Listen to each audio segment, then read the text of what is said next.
Welcome to the Cuarto Journal.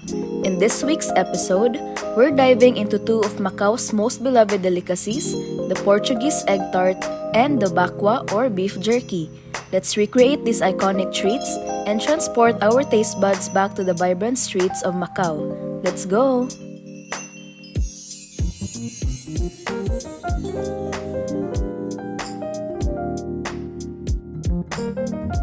Let's first make the Bakkwa or the beef jerky. Start by finely chopping the pineapple and add it to the minced meat.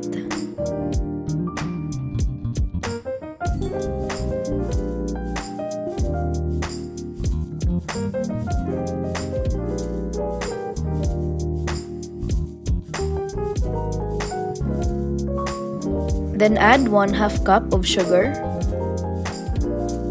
1/2 teaspoon of 5-spice powder, 4 tablespoons of soy sauce,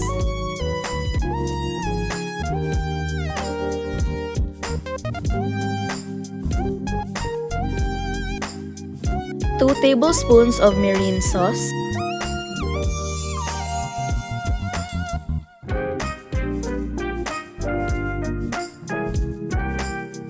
3 tablespoons of oyster sauce,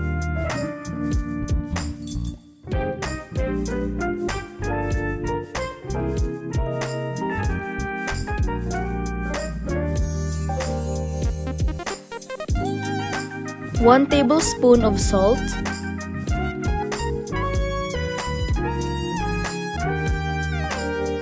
1 tablespoon of black pepper, and 1.5 tablespoon of flour.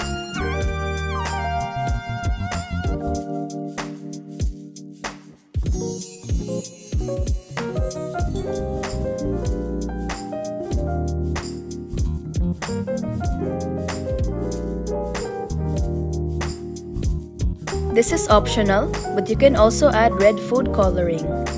You can mix it with a stand mixer, or you can manually mix it with your hands until the mixture is well combined and sticky.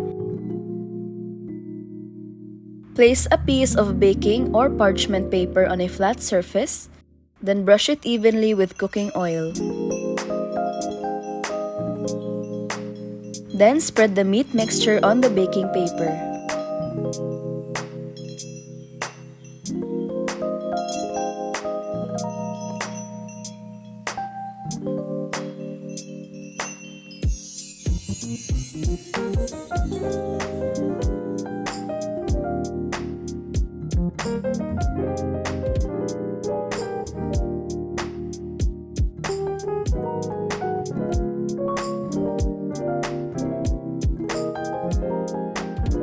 Cover it with another baking paper and roll out the meat mixture evenly and thinly as possible.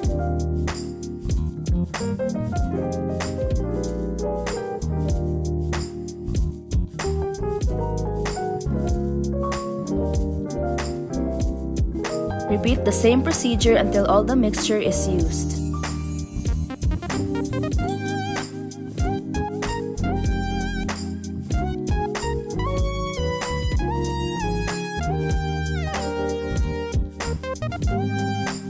Place the meat in a baking tray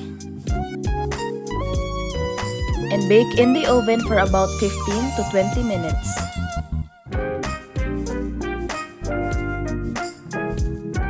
Afterwards, remove the meat from the oven and cut the Bakkwa into desired sizes.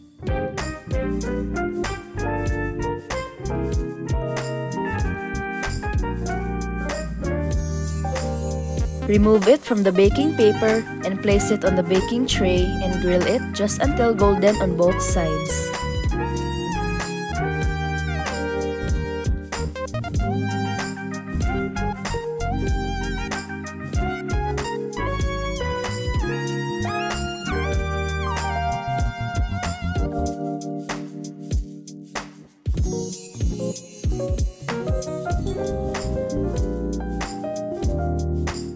You have an option to glaze or brush the Bakkwa with a mixture of honey or golden syrup and water.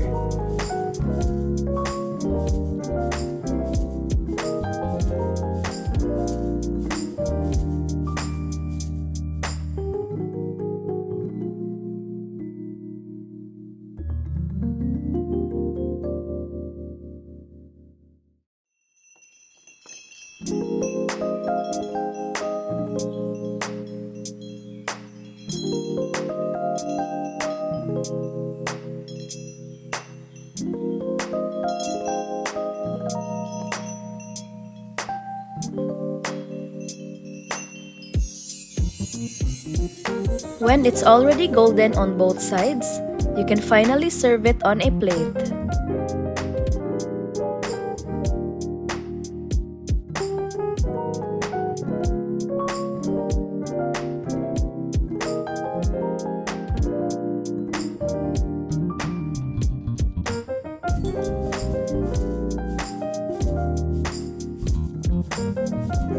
And there you have your bakkwa or your beef jerky.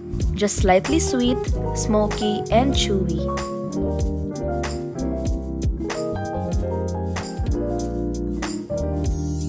Now let's make our dessert, which is the Portuguese egg tart. Crack in 6 eggs and separate the yolks from the whites.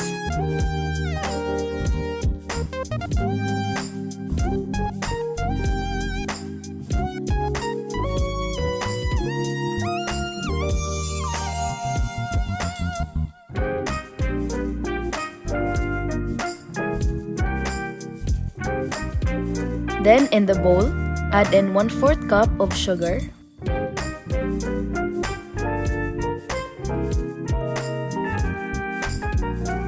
1 tablespoon of cornstarch,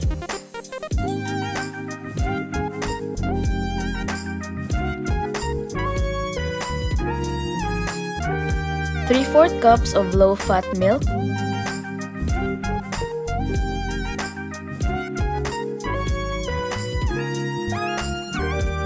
1/2 cup of thick cream,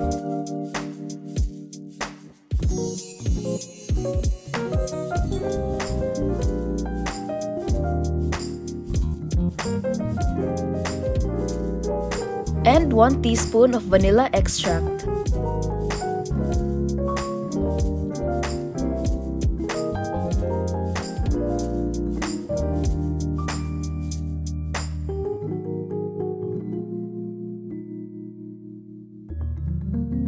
Cook the mixture in low heat, stirring constantly until you see a wisp of steam or low bubbles along the side of the saucepan and the mixture slightly thickens.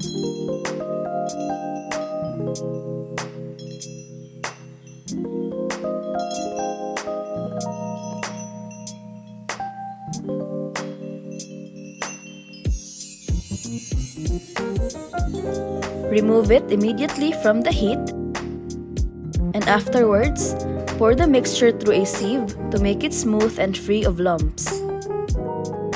Set aside and let it cool down. Wipe butter first on the mold so that the pastry dough won't stick.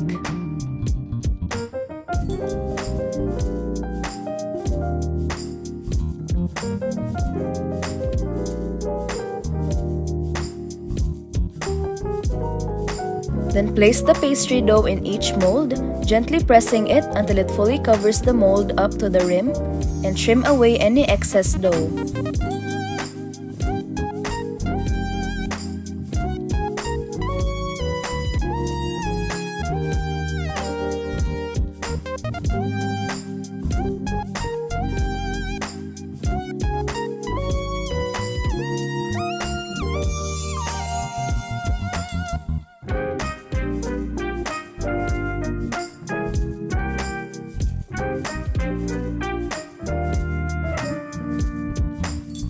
Fill each dough with the filling mixture, just about 85% full.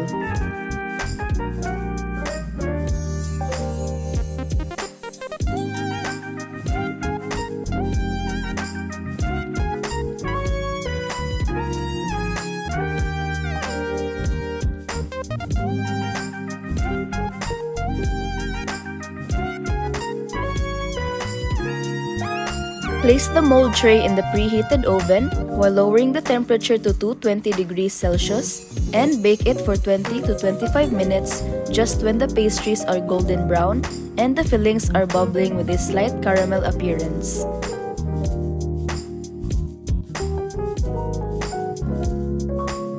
And there you have it! A flaky crust filled with a smooth, creamy custard with a golden, caramelized top and velvety texture that melts in your mouth.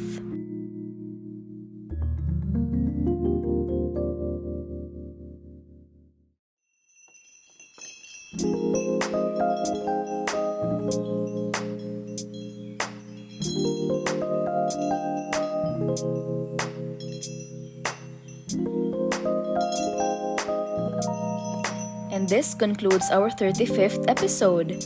We hope you enjoyed this week's recipe and please do give it a try.